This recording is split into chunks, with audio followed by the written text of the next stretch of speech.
한 달 만에 또 뵙게 됐습니다.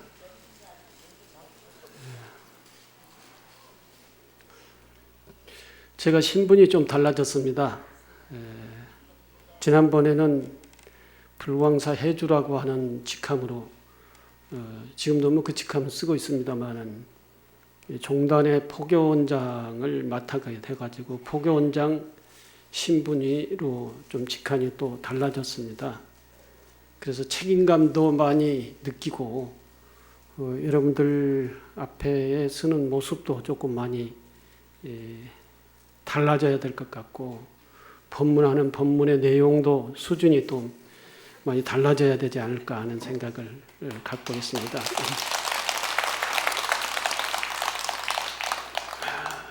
그런데 법문의 내용 수준은 나 혼자 많이 뭐 바꾼다고 해가지고 되는 것도 아니고 여기 계시는 대중들도 나름대로의 생각을 해야 되기 때문에 내 마음대로 이렇게 바꿀 수 있는 그런 자연스러운 것은 아닌 것 같아요. 여러분들 뭐 알아듣든 알아듣지 않든 내 마음대로 내가 이렇게 얘기할 수도 없잖아요. 그래서 그런 부분들은 서로가 다 좀 많이 노력을 해야 되지 않을까 하는 생각이 듭니다. 오늘은 제가 여러분들과 함께 생각을 해보고 싶은 것이 마음의 밭을 잘 가꾸자 라고 하는 주제를 준비했습니다.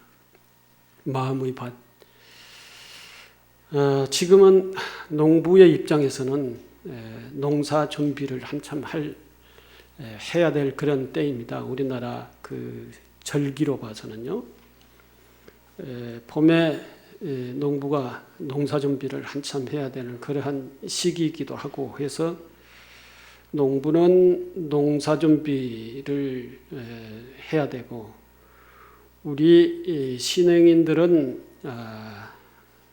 마음의 밭을 가꿔야 될 그러한 준비를 해야 될 그러한 봄 절기가 아닌가 그렇게 생각을 해서 마음의 밭을 잘 가꾸자라고 하는 그러한 내용을 준비해 왔습니다. 농부는 봄이면 밭갈이를 하고 밑거름을 주고 씨앗을 뿌립니다.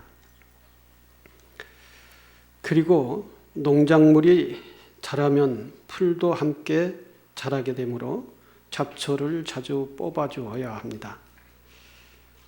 또한 거름이 약하면 중간에 웃거름도 주어야 합니다.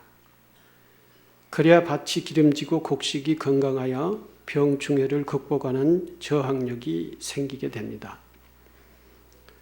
토질이 부실한 곳에서는 농작물이 병충해에 걸려 결실도 부실하고 곡식이 잘 부패되어 먹어봐야 영양가도 별로 없습니다. 농사 일을 해본 연세가 많으신 분들은 농경시대를 어렸을 때 살았기 때문에 농사 일에 대해서는 아마 다들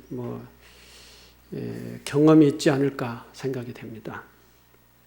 다 해본 경험이 있으신 분들은 이 얘기가 무슨 얘기인지 금방 와서 다 알 겁니다.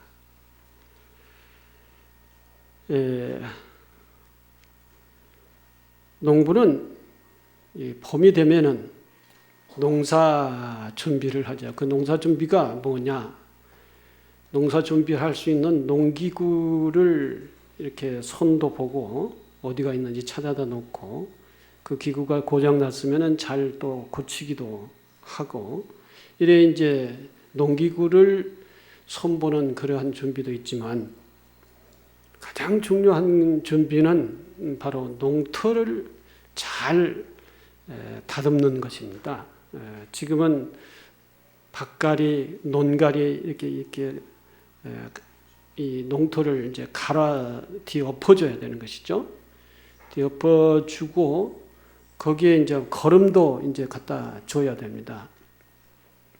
거름은 이제 화학 비료가 있고 퇴비가 이렇게 있는데 옛날에는 화학 비료가 없기 때문에 모두가 다 퇴비 거름을 해서 이렇게 농토에다 갖다 뿌렸죠. 그래서 퇴비와 지금 거름과 흙을 잘 섞어서 아주 손질을 곱게 잘 해놔야 돼요. 그래야 그 농토가 아주 그 흙이 영양이 많이 있고, 그리고 또 농토가 그런 이 퇴비하고 함께 섞여 있어야만이 힘이 있다. 그러니까 힘이, 땅이 또는 흙이 힘이 있게 됩니다.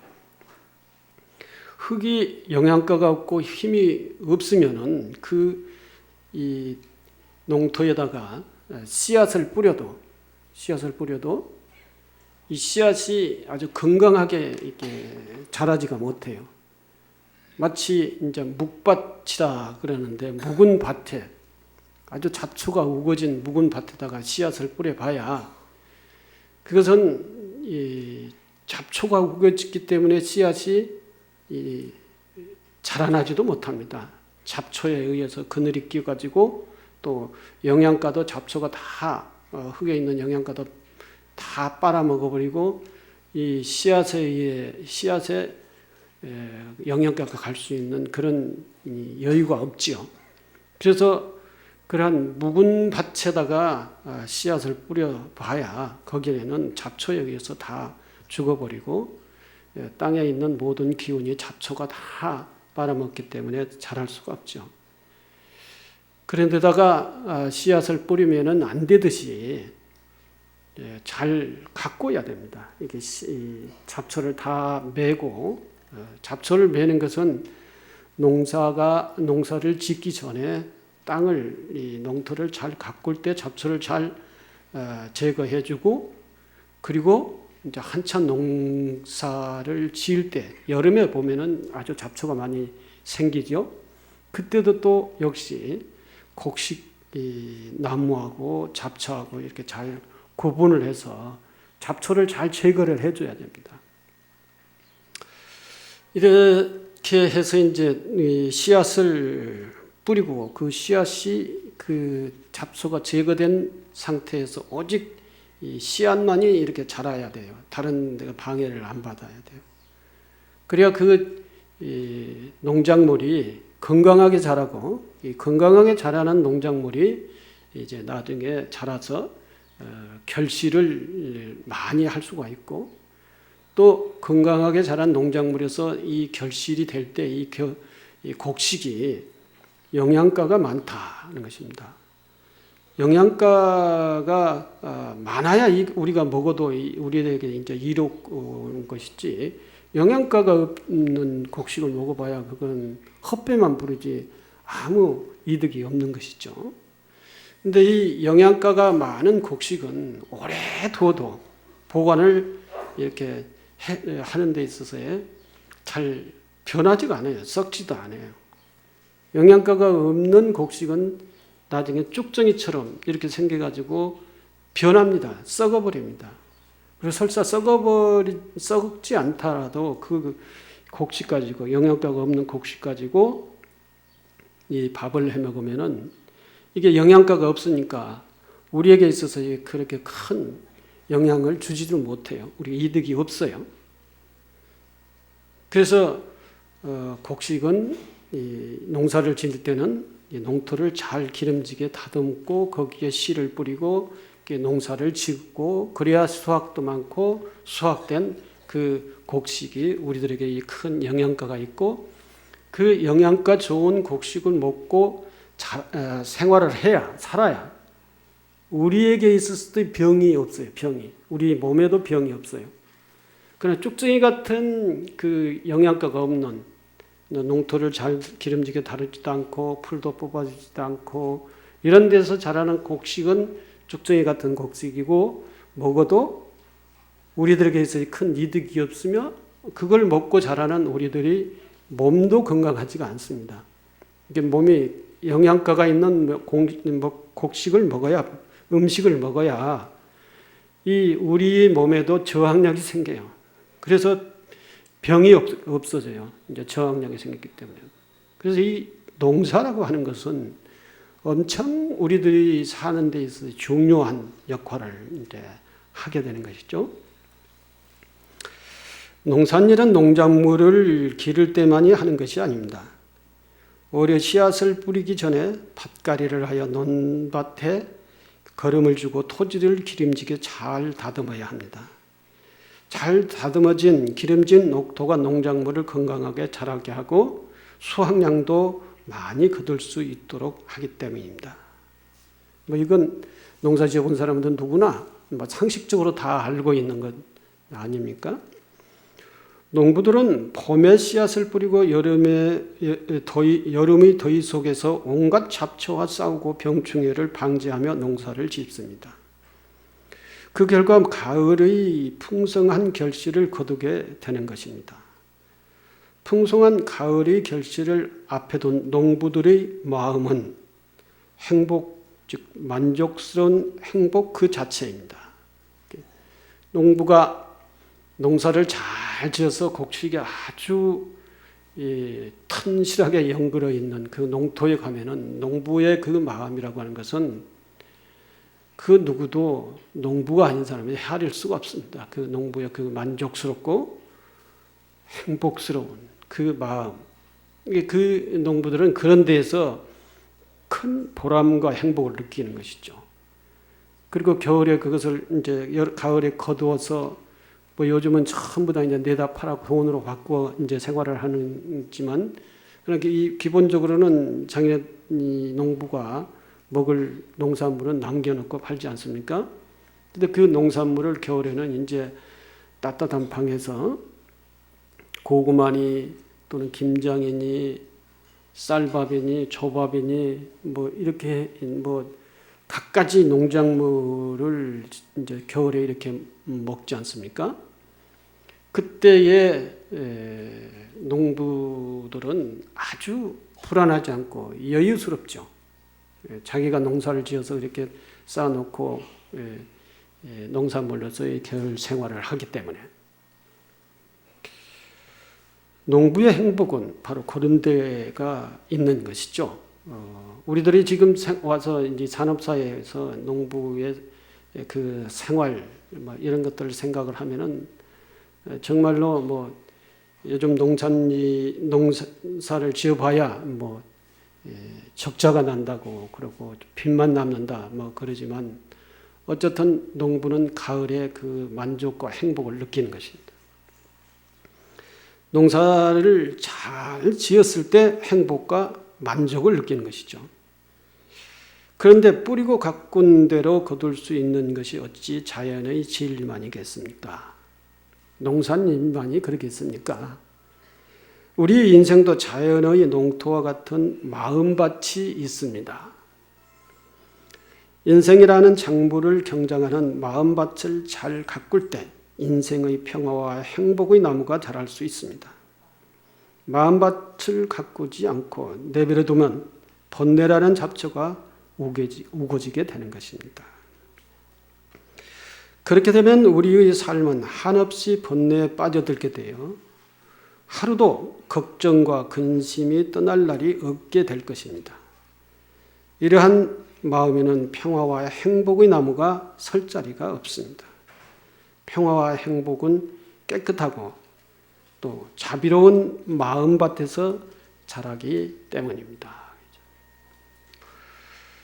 우리 인생도 농부가 농사를 지어 가을에 아주 풍성한 그리고 영양가가 있는 그러한 풍성한 가을거지를 할 때에 만족감과 그 행복감을 느끼듯이 또 농작물이 자라는 데 있어서의 그 농토가 기름지고 잡초를 다 제거를 해줘야만 이 농작물이 건강하게 자라고 풍요로운 가을을 갖다 주듯이 우리 인생도 역시 마찬가지다 하는 것입니다. 농산일과 다를 바가 없다 하는 것이죠. 우리는 마음밭이라고 하는 것이 있지 않습니까? 마음을 잘 닦아야 한다. 특히 우리 불자들은 기도를 하든 신행생활을 하든지 이 마음밭을 잘 닦는 것이 제일 중요한 문제죠. 이 마음밭이 잘 닦아져야 행복이라고 하는 나무가 마음밭에서 자란다 하는 것이죠. 행복이라고 하는 나무가 마음밭에서 잘 자라려면 마음밭이 기름져져야 된다 그랬죠. 우리 마음밭이 잡초로 우거지고 또 마음밭에 걸음을 잘 주지 않으면은 우리의 삶에 보라면 행복의 나무가 잘 자라지 않는다. 그렇죠? 한번 우리 마음밭을 각자 한번 돌아볼 필요가 있습니다. 내 마음밭은 어떤가, 어떤 상태인가. 정말로 그 흙토심이 깊고 거기에 우리가 퇴비를 많이 주어서 이 토심이 아주 영양가가 많은 그런 아주 부드러운 흙인가, 이 행복의 나무가 잘 자랄 수 있는 그런 마음밭의 흙인가. 우리 마음들을 한번 살펴보면은 과연 인생의 행복의 나무가 이 내 마음밭에서 잘 자랄 수 있을 것인가 말 것인가 이걸 한번 성찰을 해봐야 된다는 것이죠. 우리 마음밭은 어떨까요? 각자가 다 다르겠지만 일단 제 마음을 보더라도 제 마음은 굉장히 바쁩니다. 특히 요즘 포교원이라고 하는 직책을 맡아가지고 더 시간적으로 바쁘고 마음적으로 여유가 없습니다. 근데 이런 마음을 가지고 나에게 있어서의 나의 삶의 행복의 나무가 이 마음밭에서 자랄 수 있을 것인가 이렇게 생각을 한 번씩 해봅니다.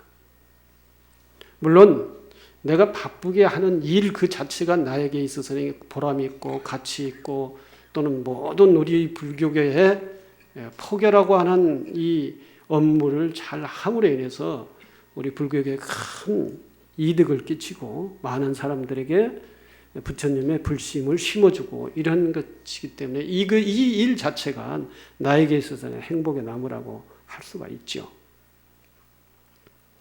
어쨌든 여러분들의 마음은 어떻습니까?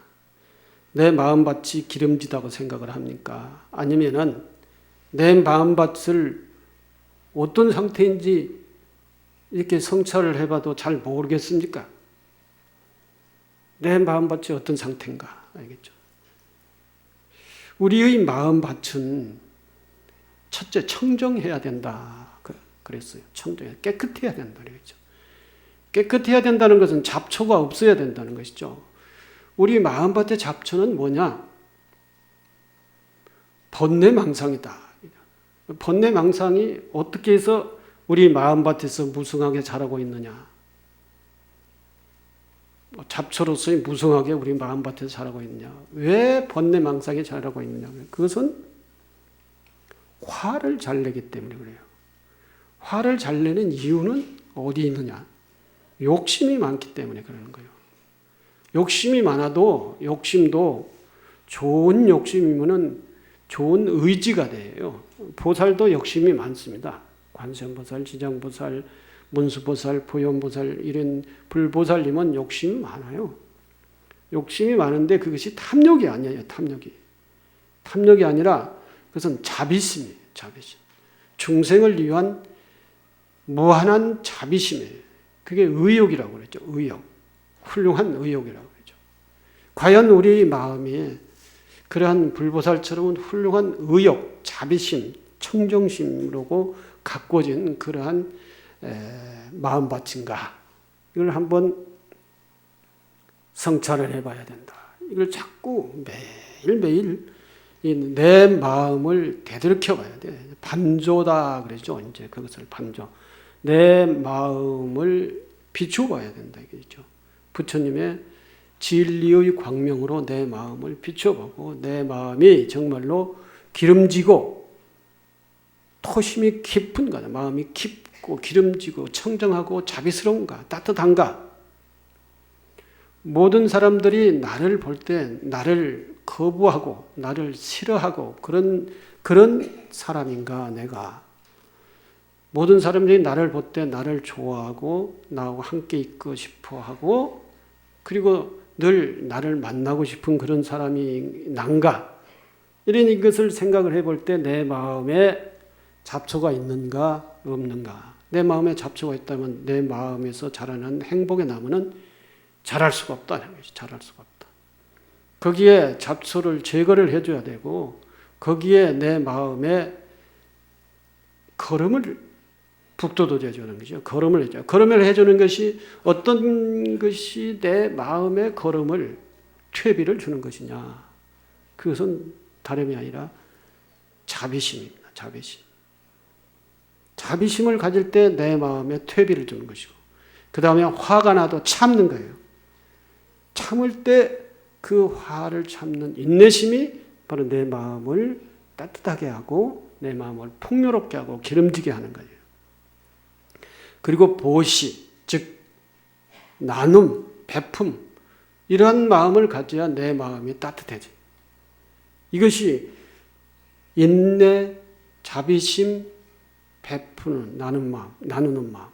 이 세 가지가 우리 마음속에 걸음을 주는 일이다 하는 것이죠.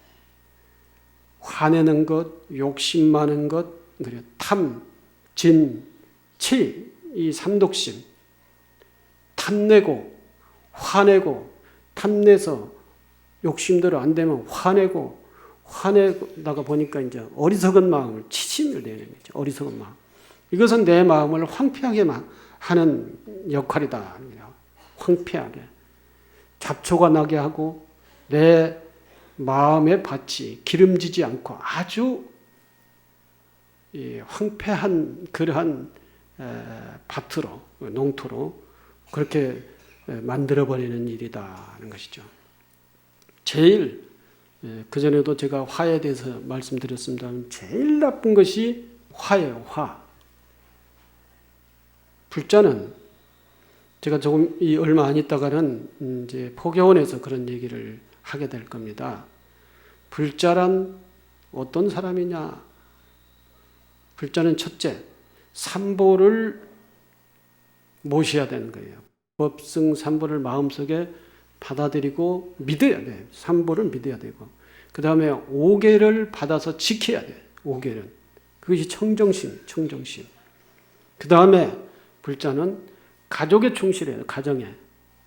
가정에 충실하지 못한 사람은 이게 불자가 아니에요. 제일 자기의 삶의 기반인 가정에 충실해야 돼요. 가정에 충실하려면 오계를 잘 지켜야 된다. 그 다음에 이 시민사회에서 가장 모범적인 시민이 되어야 되는 것이죠. 그래야 역사에 또는 이 사회 시대에 기여할 수 있어야 돼요. 기여할 수 있는 거예요. 불자는 어떤 사람은 가정 돌보지도 않고 또 사회 일에는 관심도 없고 그리고는 부처님 앞에 와가지고 맨날 달라고 이것도 해주고 저것도 해주십시오 하고 욕심은 엄청 부리고 이렇게 하는 신행 형식이 있어요. 신행 형태가 있어요. 그렇죠? 안 하세요? 그걸 안 해요? 그것은 욕심을 부리는 거예요. 그것은 기도를 열심히 형식적으로는 기도를 열심히 하는 것 형식으로 보이지만 사실 그것은 부처님한테 탐욕을 부리는 거예요. 탐욕, 욕심을 부리는 거예요. 뒤에 계시는 부처님이 욕심을 부리는 그 불자가 와서 막 절하면서 뭘 주세요, 이렇게 하면은 부처님의 마음이 편하겠어요? 저 마음을 버려야 되는데 오는 사람마다 전부 다 뭘 달라고 그래요. 물론 부처님에게 기원하고 발언하고 할 수 있어요. 내가 몸이 아프니 열심히 기도를 할 테니 몸이 나아지게 해 주십시오. 자비를 베푸십시오. 이게 해야 돼요. 이게 하는 것은 가장 신행인으로서의 기본적인 구복 행위예요. 복을 구해야 하는 것이죠. 근데 그 복을 구하려면은 이제 전제 조건이 있어야 돼요. 뭐냐? 내 마음밭을 잘 가꿔야 되는 거죠. 내 마음밭을 잘 가꾸지 않으면은 부처님이 아무리 복을 줘도 그 복이 그 마음의 밭에서 자라지 못해요. 번뇌망상 때문에. 또 퇴비가 없으니까, 걸음이 없으니까 뭘 먹고 자랍니까 그거? 아무리 부처님이 복을 내려줘도 그게 자랄 수 있는 마음의 밭이 안 된다는 것이죠. 그게 부처님이 이미 다 여러분들한테 주셨어요. 이미 다 충만돼 있어요. 부처님의 자비 은혜는 우리 이 법당하에 여러분들의 가정에 충만돼 있어요. 그 나무를 우리가 잘 길러야 되는 것이 문제가 있는 거예요. 길러야. 그 나무가 그 농작물이 행복의 나무가 가정에서 마음에서 잘 기를 수 있도록 우리 마음밭을 잘 가꿔야 된다는 것이죠. 마음밭은 잡초로 우겨지고 마음밭은 뭐 아주 척박하고 그런데 그 마음밭에 아무리 유능한 정말 훌륭한 씨앗이 떨어진다 해도 그것이 촉이 날 것이며 또 이게 발화가 됐다 하더라도 그것이 자랄 수 있느냐면 다른 잡초가 다 그걸 가리고 그늘을 끼고 이렇게 자라지 못하게끔 다 덮어버리는데 이 잡초, 이 번뇌망상, 이 탐진치 이것을 다 마음에서 걷어내야 그래야 보이는 거예요. 앞에 탐진치 잡초가 다 가려져 있는데 앞이 뭐가 보여요? 아무것도 안 보이는 것이지. 그것을 다 걷어냈을 때 지혜의 눈이 떠지는 거예요. 지혜의 눈이 떠져요. 지혜의 눈이 떠졌을 때 학생은 공부를 잘하고 또는 연구하는 사람들은 아이디어가 나오게 되고 사업하는 사람들도 역시 사업의 이 수완이나 아이디어가 떠오르게 되는 거예요. 이게 지혜의 눈이 떴을 때. 근데 그 잡초는 마음의 잡초는 무성한데 계속 거기 속에서 이게 요구를 해봐야 치워봐야 되느냐 이거냐 살지를 못하는데 마음의 잡초를 뽑아내야 된다. 저거야. 이 마음의 밭을 잘 가꿔야 된다. 그러려면은 무엇을 하라고 그랬나요? 보살행 중에 육바라밀 중에 첫째가 뭐예요? 보시, 인욕, 정진이. 보시라는 것은 나눔의 생활이에요. 나눔. 뭘 나누냐? 뭘 나눠요? 마음을 나누는 것이. 따뜻한 마음을 나누는 거예요. 여러분들 다 돈 별로 없잖아요. 많아요? 많으면 돈도 나누고요. 돈 없으면 마음을 나눠야죠. 가정에서는 가장이면은 가장으로서의 책임을 짓고 그리고 베풀어야죠. 베푸는 거예요. 뭐야? 가정을 잘 보호하고 감싸고 가정을 잘 이끌어가는 것을 나눔이라고 하는 거고요. 주부는 뭐예요? 주부는 가장 가정에서 따뜻한 어머니의 그 따뜻한 마음을 가정에 가득 채워놓는 거죠. 그래야 밖에서 일하고 춥다 피곤하다 그러면 빨리 집에 들어가 가지고 따뜻한 집에서 이 몸을 녹여야지. 몸을 피로를 풀어야지. 애롭다 괴롭다 했을 때는 빨리 집에 가가지고 따뜻한 곳에서 이 애로움을 달래야지. 이 괴로움을 집에 가면은 따뜻한 가족이 있고 아버지가 있고 또는 어머니가 있고 그리고 가정이 이렇게 따뜻하기 때문에 애롭지 않다. 그리고 밖에서 계속 뭔가를 계속 소외당했을 때 애로울 수도 있고 괴로울 수도 있잖아요. 가장도 그렇고 자식들도 그렇고. 그래서 이 가족에 충실해야 된다는 거예요. 그래야 가정이 따뜻하고 기름진 풍요로운 그러한 어떤 그 자비심, 청정심, 신뢰 이런 것으로 이루어진 가정에 거기에 행복의 나무가 자라지. 요즘 보면은 한 가정 한 자제만이 길러가지고 그 여시가든 남마든 그 애를 너무 떠받들어줘가지고 애들이 가정에 들어오면은 가정의 일원으로서의 그 가정의 역할, 가정에 해야 될 역할을 안 해요. 그래 들어와가지고는 지방에 푹 들어가가지고 밥 먹으라 해도 잘 안 나오고 제 시간에 안 나오고 달래서 밥 한 입 먹으면 먹고 이제 신경질 나듯이 해가지고 직장에 가고 또 그 다음에 또 그 반복되고 이렇게 돼. 부모의 속을 썩일 대로 썩고 있잖아요. 그래도 부모는 그 애 하나니까 계속 그렇게 하고 있단 말이죠. 그게 뭐예요? 그 가정이. 그 나무가 자라서 뭐야? 그 자식이 나무 자라가면 뭐가 되겠어요? 나중에 장가 가면은 자기 집에서 했던 버릇 그대로 해요. 부인한테. 근데 그 부인도 그렇게 자랐는데 남편이 그대로 모든 것을 다 해주기를 바라면은 그 부인이 그렇게 해주냐니 그냥 안 해주지. 그러니까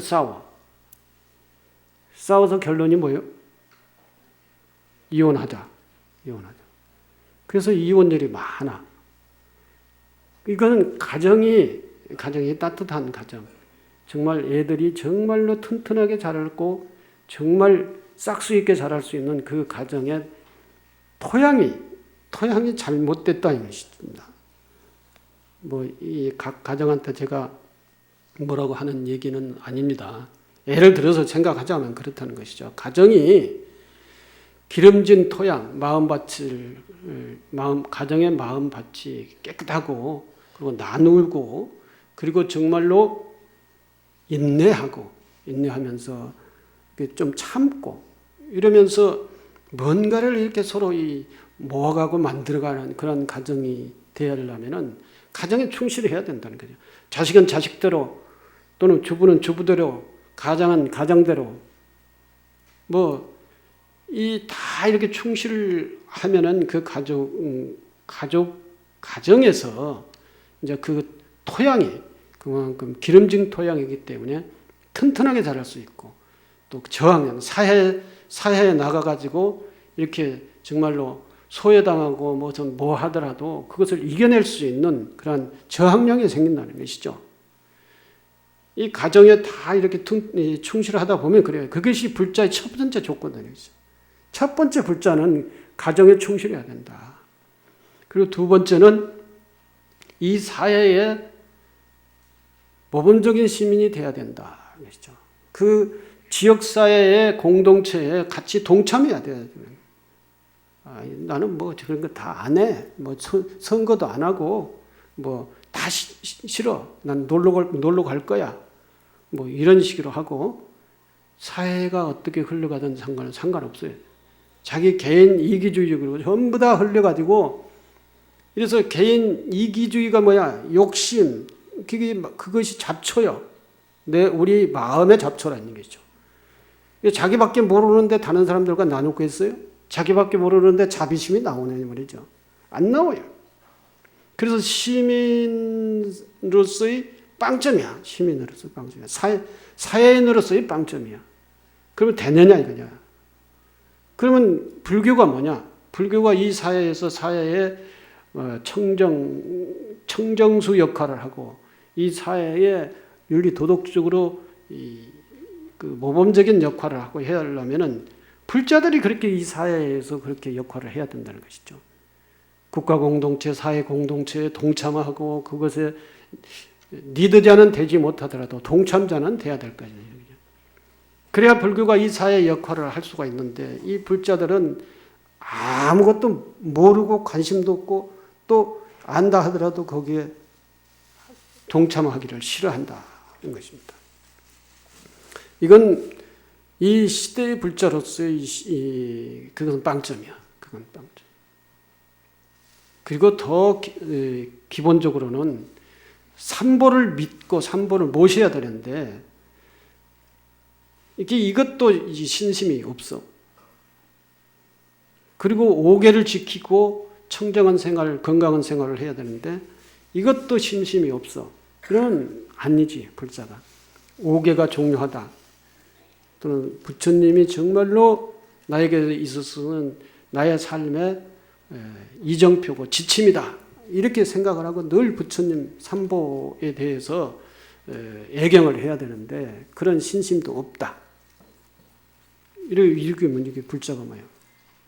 불자는 삼보를 믿고 그리고 5계를 실천하고 모범적인 시민이 돼야 되고 가정에 충실해야 된다. 시민들이 모든 사람들이 그렇게 생각을 해야 돼. 불교를 믿는 사람들은 모범적인 시민이야. 불교를 믿는 사람들은 가정에 충실한 사람들이야. 그래서 우리 사회에 또는 우리 시대에 저 불자들이 없으면 안 돼. 이렇게 되면은 포기할 게 뭐가 있어요? 포기할 게. 나도 불자 될 거야. 불자가 되면은 저렇게 마음밭이 기름지고 저렇게 자비스럽고 인내가 있고 그리고 공익적인 부분에 다 이렇게 마음으로도 몸으로도 동참을 한다. 이런 것이 시민사회에서 알려지게 되면은 그때는 법당이 없어도 다 불자를 믿게 되는 것이다 말이죠. 법당을 크게 짓고 포교사가 이렇게 어떻게 하고 이런 것도 중요하지만 더더욱 우리 모든 불자들이 그런 모범적인 시민, 가정에 충실한 사람 그리고 부처님을 철저하게 애경하는 사람이에요. 그리고 내 삶이 5계를 잘 지키면서 내 마음밭을 잘 가꾸는 사람. 이게 이제 불자라는 것입니다. 내가 10년간, 20년간, 30년간 조계사를 다녔는데 하면서 뒤에서 누가 그렇게 다닌 것을 몰라주고 하면은 이제 조계사에 온 사람들이 몇 년 안 된 사람들이 20년, 30년 다니는 이 나의 어른을 갖다가 저렇게 무시한다고. 왜 그렇게 되느냐? 20년, 30년 다녔으면은 그분한테도 20년, 30년의 기도하는 그 공덕이 보여져야 돼요. 보여져야 돼요. 그게 어떻게 보여지냐? 법당에서 하는 모습으로, 사람을 대하는 모습으로, 모든 일을 하는 데 있어서의 가장 모범적인 동참을 하는 사람의 모습으로 이게 보여져야 된다는 거죠. 가장 모범적인 사람으로서 드러나줘야 된다는 거예요. 그런데 갑질이나 하고 이렇게 하면서 뒤에서 불평이나 하고 그러면 누가 그걸 알아주냐 이거죠. 특히 이 조계사에는 그런 분들이 없나요? 없어요? 나는 더 많은 줄 아는데요. 없어요? 없으면 정말 다행입니다. 마음밭을 가꾸자. 그렇게 되면 우리의 삶은 한없이 그렇다면은 마음밭을 어떻게 가꿀 것인가? 무엇보다도 그릇된 생활의 습관부터 고쳐야 된다. 생활의 습관. 일반적인 생활의 습관이 뭐냐? 이거 자기 편의적으로 생활을 하는 것이죠. 우리 행위의 주인은 우리의 삶의 어떤 그 행동의 주인은 의지와 습관이다. 의지와 습관. 내 의지와 습관이야. 내가 의지를 어떻게 갖고 내 습관이 어떻게 되느냐에 따라서 나의 모습이 사람들한테 보여지는 거예요. 내 의지가 개인 이기주의적이면은 그건 금방 보여요. 금방. 아무리 자기가 그것을 감추려 하더라도 개인 이기주의는 행동 하나하나가 다 자기 이기적으로 행동을 하기 때문에 다 금방 보이는 거예요. 사람은 그거 제일 빨리 봅니다. 그리고 습관이 나빠. 습관이. 아주 따뜻하고 자비스럽고 인내심이 있는 습관으로 보여져야 되는데 이게 안 보여져. 그러니까 사람들이 소외시켜요.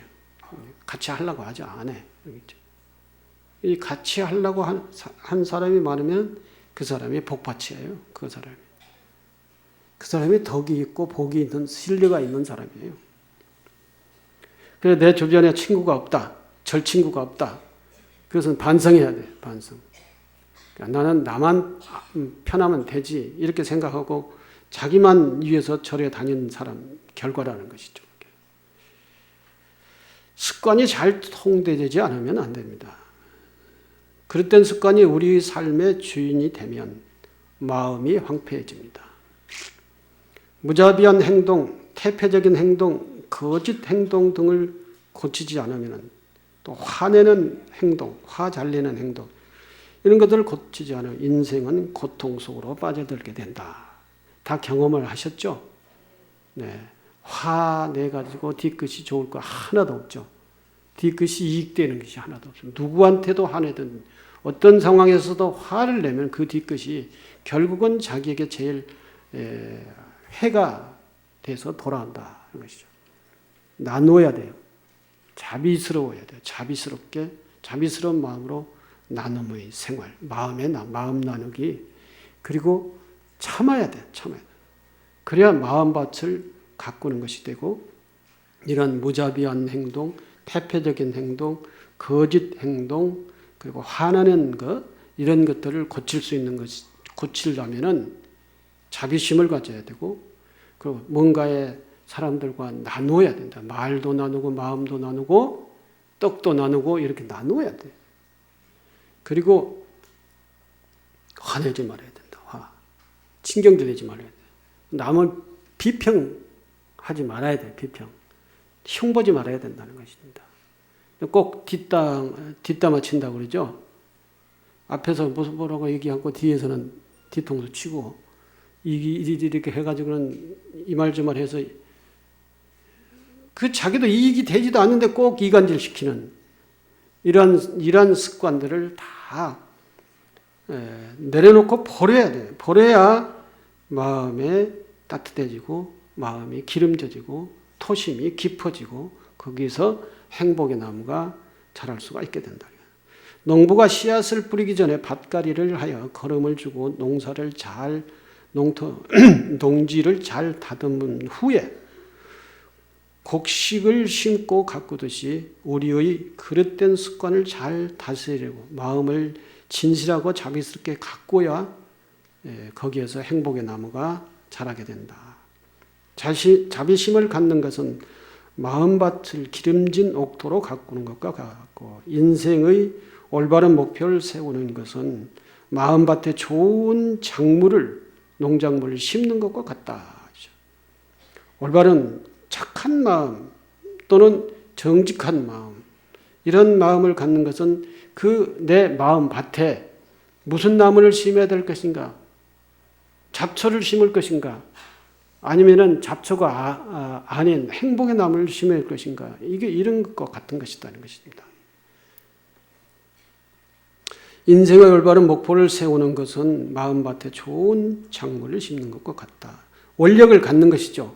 보살심으로서의 원력을 갖고 뭔가에 올바른 원력을 갖는 것은 우리 인생의 마음밭에 행복의 나무를 심는 것 같고, 자비심은 자신의 삶뿐만 아니라 주변의 사람들에게 평화를 주시는 것이다. 자비심은 그렇죠.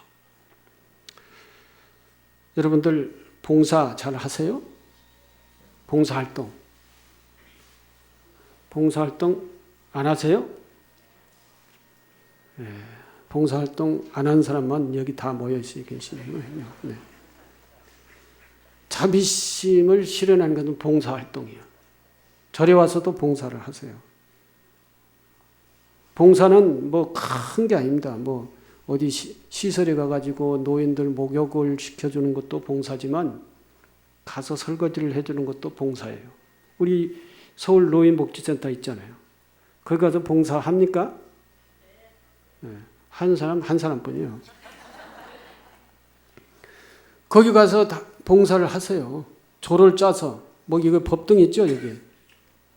지역구법회 법등 잘 됩니까?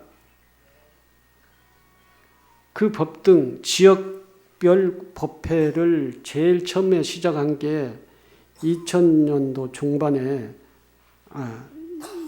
2000년도 초반에 제가 시작을 했습니다. 제가 여기 저기서 주지할 때 경기도 인천구법회 또는 수용구법회, 무슨 양주구법회, 그리고 또 이제 각 구역별 구법회를 모이고, 지금 법등이라는 용어는 사용하지 않죠. 안 하죠. 그 지역별 조직을 지역별 구법회 뭐 이렇게 해서 이제 했는데, 그때 제가 3년간 그것을 집중적으로 계속 했어요. 했는데 그 뒤에 제 후임으로 온 사람 누군지 모르지만 그 사람이 그걸 안 하더니 요즘 또 그걸 또 해요. 해가지고 이제는 어디 그 성지순례 갈 때 이 조계사로 모이는 게 아니라 그 지역에서 차 타고 가지요. 네. 그 조계사가 한국 불교의 1번지인데 신도 조직이 지역별 조직이 없다라고 하는 것은 안 되는 거죠. 아주 옛날부터 했어야 돼요. 그래서 전국의 사찰에 가장 신도 조직을 모범적으로 운영을 하고 있다라고 하는 거예요. 조계사가 돼야 돼. 그래야 전국의 사찰에서 그것을 벤치마킹을 해서 다 자기 사찰이 신도 조직을 해요. 근데 조계사가 그걸 안 했어. 안 하니까 전국의 사찰이 신도 조직이 없어요, 지금. 요즘에서 이제 중앙신도회에서 각 말사 신도회를 만든다고 그렇게 해서 올해부터 그렇게 한다고 그러더군요. 이 조직이 되면은 그 조직별로 봉사활동을 하면 돼요. 노인복지센터에 가가지고 설거지를 하든 밥을 하든 배식을 하든 청소를 하든 이게 각 지역별 조직이 오늘은 우리 무슨 요일은 우리 무슨 요일은 우리 뭐 한 달에 한 번이든 좋아요. 그렇게 해야 뭐 자비심을 베풀기도 실현을 하기도 하고 뭘 하는 것이지 아무것도 안 하고 그냥 조계사만 왔다 갔다 시결추처럼 이렇게 하면서 무슨 복을 받겠다는 거예요, 그게. 남을 위해서 뭔가 해야 되는 거죠. 자비심을 가져야 되고, 남을 위해서 화내지 말아야 되고, 남에게 화내지 말아야. 이래야 마음의 밭이 기름져지고, 거기에서 행복의 나무가 싹 튼다는 거예요. 보람이 생기는 것이죠. 그렇게 하셔야겠죠. 이른 봄입니다. 지금 매화나무에 매화꽃이 피었지요. 네, 지금 저 남쪽에서부터 꽃 소식이 쭉 올라오고 지금 서울에도 이제 벚꽃, 매화 또는 산수유, 생강나무 이런 노랗고 하얗고 빨간 이런 꽃들이 이제 핍니다. 이 봄면 농부들은 농토를 가꿀 채비의 여념이 없을 겁니다. 우리도 이제 마음의 밭을 가꿀 채비를 합시다. 마음은 물과 같아서 깨끗하게 정화되지 않으면 썩어서 자신의 삶과 모든 세상을 오염시키고 병들게 합니다. 그리고 마음이 밭을 잘 가꾸면은 자신은 물론 가장 그리고 이 세상을 정말로 생명수처럼 그러한 역할을 한다. 이거죠. 평상시 마음밭을 잘 가꾸면서 그리고 여러분들 행복의 나무를 그 마음밭에 잘 감사합니다.